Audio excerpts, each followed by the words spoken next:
বন্ধু কি অবস্থা রে? ভালো আছো তুই বন্ধু? বন্ধু আমি তো একটা মানে ওই হাসির ভিতরে পড়ে গেছি। হাসির ভিতরে পড়ছি যে আমার কিছু টাকা লাগবে, আমাকে কিছু টাকা হালাত দিতে পারবি? ভাই টাকা তো হালাত ভাই যদি আমাকে উপকারটা করো সারা জীবনে কথা মনে থাকবে ভাই, আমাকে কিছু টাকা হালাত দিস না ভাই আমার বোনের ওষুধ কেনার জন্য। সত্যি বলছি আমার কাছে ভাই আমার কাছে এখন বর্তমানে কোনো টাকা পয়সা না ভাই, এই মোবাইলটা ছাড়া আমার কাছে কোনো টাকা পয়সা নেই। আমার কাছে আমাদের কাছে যদি টাকা থাকতো তাহলে তো বেশি মোবাইল বিক্রি করবো। বিক্রি করলে কিছু দিতে হয়। আমি মোবাইলটা কিনছি 15,000 টাকা দিয়ে। হ্যাঁ অনকা তোমার কাছে 10,000 টাকা বিক্রি করবো, নিবে? না 50,000 টাকা হলে আমরা দিতে 5,000 কেন? আচ্ছা ঠিক আছে, টাকা তো তোমাদের কাছে মোবাইলটা বিক্রি করি। আচ্ছা, ঠিক আছে। আমার বোনের ওষুধের জন্য টাকা হলো।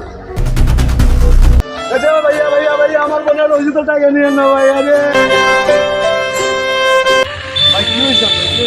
ভাইয়া আমার বিরাট বড় ক্ষতি হয়ে গেছে ভাই, আমার বিরাট বড় ক্ষতি হয়ে গেছে ভাইয়া, আপনি সমাধান করতে পারবেন না ভাইয়া?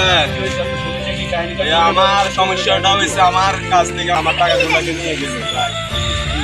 ভাই আমার বোনের জন্য আমি ওষুধের জন্য টাকাগুলোকে মানে ম্যানেজ করছি, ও আমার হাতে মোবাইল বিক্রি করে। ভাই এখন আমি কি করবো, কিভাবে ওষুধ কিনবো ভাইয়া?